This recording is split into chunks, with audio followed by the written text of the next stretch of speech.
আজ মন্দিরে, আমাদের কুলদেবতা মন্দিরে আমার বদলে আমার মেয়ে আজকে পূজা করছে। কারণ আজ আমার শরীর খারাপ ছিল ভীষণ, তাই আমার বদলে আমার মেয়ে এই কালী মন্দিরে কালী পুজো করছে। সবাই দেখুন কীভাবে ইনি পূজা করছেন।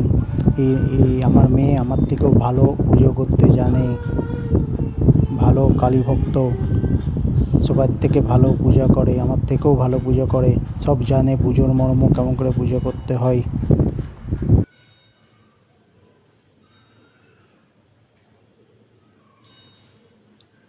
বলো একবার, বলো ওম ক্লিম ক্লিম কালিকায় নমঃ। ঠিক আছে,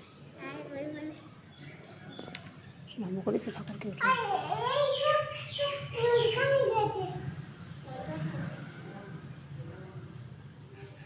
হয়েছে। এসো।